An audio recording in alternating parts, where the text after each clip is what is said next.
మీ 6 నెలలు నిండిన బేబీకి మొదటి పాల పన్ను ఇంకా రాలేదని కంగారు పడుతున్నారా? అయితే ఈ వీడియో మీకోసమే. నార్మల్గా చిన్నపిల్లల్లో మొదటి పాల పన్ను 6 నెలల నుండి 12 నెలలలోపు ఎరప్ట్ అవుతూ ఉంటాయి. సహజంగా కింద దవడ ముందు 2 పళ్ళు అంటే సెంట్రల్ ఇన్సైజర్స్ ముందుగా వస్తుంటాయి. ఇప్పుడున్న జనరేషన్లో మొదటి పాల పన్ను లేటుగా రావడం అనేది చాలా మందిలో చూస్తుంటాం. దీన్ని డిలేడ్ టీతింగ్ అంటారు.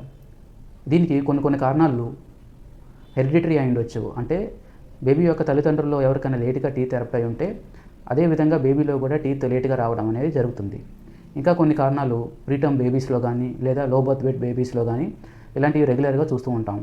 అయితే American Academy of Pediatrics guidelines ప్రకారం మొదటి పాల పన్ను 15 నెలలలోపు ఎప్పుడు ఎరప్ట్ అయినా కూడా అది నార్మల్ కిందే కన్సిడర్ చేస్తారు. అయితే ఫస్ట్ డెంటల్ చెకప్ బేబీకి ఎప్పుడు ఉండాలి? యూజువల్గా బేబీకి ఫస్ట్ టూత్ ఎరప్ట్ అయినప్పుడు కానీ లేదా బేబీ యొక్క ఫస్ట్ బర్త్డే కంప్లీట్ అయిన తర్వాత ఫస్ట్ డెంటల్ చెకప్ అనేది కంపల్సరీగా ఉండాలి. ఈ ఫస్ట్ డెంటల్ చెకప్లో బేబీ యొక్క టీత్ని అండ్ గమ్స్ కండిషన్ని చెక్ చేసి వాటిని ఎలా జాగ్రత్తగా మెయింటైన్ చేయాలనేది ఓరల్ హైజీన్ టిప్స్ డెంటిస్ట్ మీకు ఇస్తారు.